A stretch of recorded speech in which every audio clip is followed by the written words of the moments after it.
Bagsak sa kamay ng batas ang isang binatilyo na kabilang sa top 10 most wanted person sa rehiyon ng Central Visayas matapos itong maaresto ng mga operatiba ng Cebu PNP sa isang operasyon sa Talisay City, Cebu.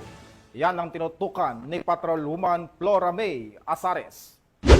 Hawak ng kapulisan ng Cebu ang binatilyong top 10 most wanted person ng buong Central Visayas na may kasong rape matapos masakote ng mga otoridad sa Sentro Barangay Puok City of Talisay, Cebu noong ika-22 ng Hulyo ng taong kasulukuyan.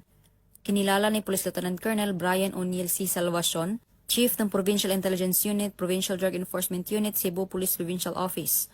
Ang suspect na si alias Japet, 18 anyos, na residente ng Purok Tambis, Barangay Puok, Talisay City, Cebu.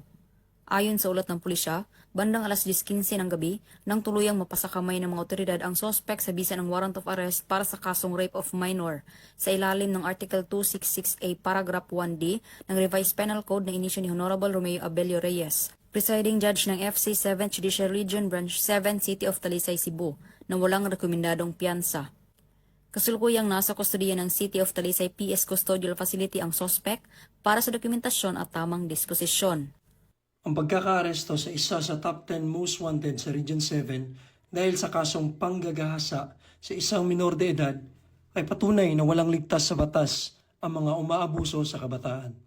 Sa pamamagitan ng pinagsanib na puwersa ng Provincial Intelligence Unit ng Cebu Police Provincial Office at Talisay City Police Station, na ipakita ang matatag na paninindigan ng ating kapulisan para sa hustisya. Hinihikayat ang publiko na maging mapagmatsyag, isumbong ang kahina-hinalang gawain at makiisa sa laban kontra krimen. Sama-sama nating protektahan ang ating komunidad at ang mga kabataan. Mula dito sa Central Visayas, ako ang inyong PNN correspondent, Patrolwoman Flora May Azares, alagad ng batas, tagataguyod ng Balitang Pulis.